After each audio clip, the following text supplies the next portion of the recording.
This guy lives in an airplane in the forest. Yes, he sleeps in first class. He cooks his food in business class. He hangs out with friends on the wing. And when he needs to shower, he does it like this. Thank you, and again, welcome aboard. Who is this guy? Why is he living on a plane? And how did the plane get in a forest? In the US, we found Bruce. Hi NAS Daily, I'm Bruce. Every day, he wakes up on a plane that will never fly again because it is his home. I live in a Boeing 727 jetliner in a 10-acre forest in Oregon. Yes, he sleeps here. This is my futon sofa. This is where I sleep and do laptop work. He showers here. I rolled up a sheet of PVC. The water was flowing. The drain was allowing the water to drain out. It occurred to me, oh, I've got a shower. I can take a shower. And he cooks here. My kitchen. I'm a nerd. I don't cook. I open a can, I pour it in a bowl, and I get on with life. He can hang out in the pilot's chair, and just down the hall, Bruce works in his office. Nerd Cave. This is currently a work area for a variety of projects, some of which are simply recreational. Bruce spends most of his time fixing the plane, studying AI, and organizing time for all his visitors. Anyone can visit, but he has just one rule. Shoes are taken off before entry in order to keep the cabin and flight deck clean. Makes my life easier, reduces overhead. Life on the plane is fun, but it isn't always easy. It's cold. The electric blanket keeps me reasonably warm in the winter. It's a godsend. And the Wi-Fi isn't that great. Jetliners are Faraday cages. They're metal enclosures. Radio waves can't reasonably penetrate. And the best I can do is to plaster a phone next to the window panel. That gives me a marginal but usable, most usually usable signal. Bruce is living a crazy life today, and he loves it. But the question is, how did he get a plane in the forest, and why did he do it? Well, ever since he was a kid, he loved planes. My father and stepmother were Air Force officers, so I've been around aerospace all my life. So when he grew up, he became a pilot. But that wasn't enough. He didn't just want to fly the plane, he wanted to live in it. So here is how he did it. First, he started investing from an early age. He saved up enough money to buy this land, and then enough to buy this plane. I paid $100,000 for the aircraft.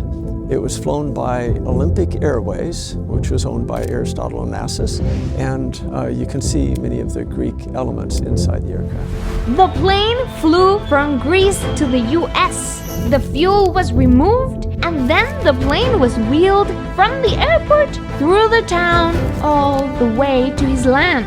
And that's when he called it Home sweet home.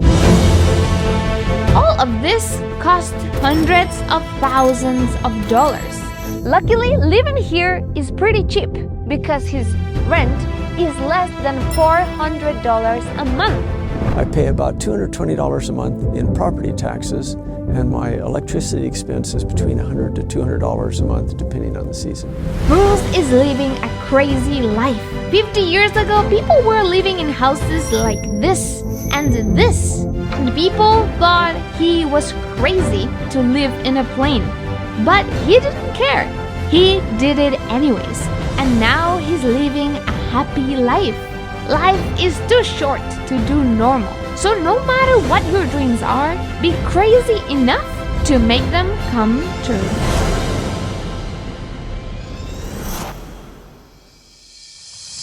This woman owns 11 private jets, but she's not allowed to fly any of them.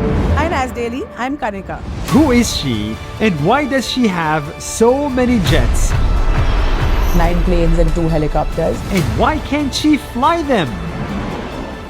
Let me tell you her full story. Kanika is from India, and ever since she was a kid, she was in love with planes. My fascination with planes began at a very early age. I was, I think, 4 years old when I saw a helicopter land, and I didn't know what a helicopter was. And when I came to know it was something that flew, that's when my love for planes and helicopters began. She wanted to be a pilot when she grew up, but everyone around her said that's not a good idea.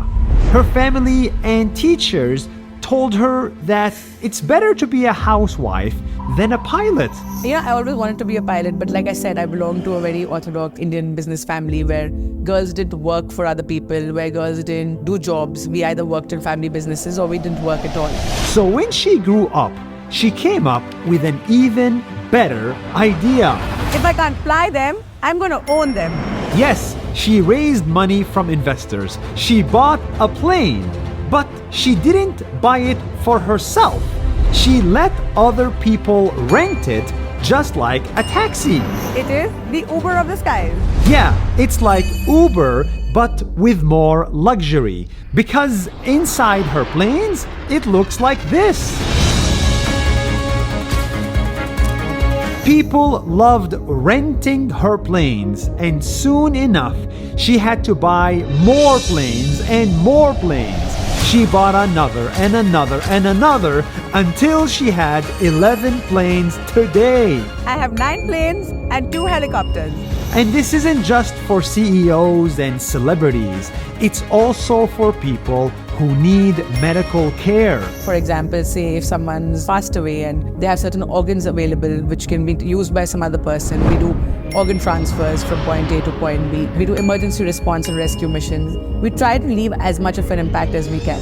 And soon, she wants to make it affordable for everyone, just like UberX. Kanika's story is so inspiring. When the world told her no, she turned it into a yes and proved that women can do anything.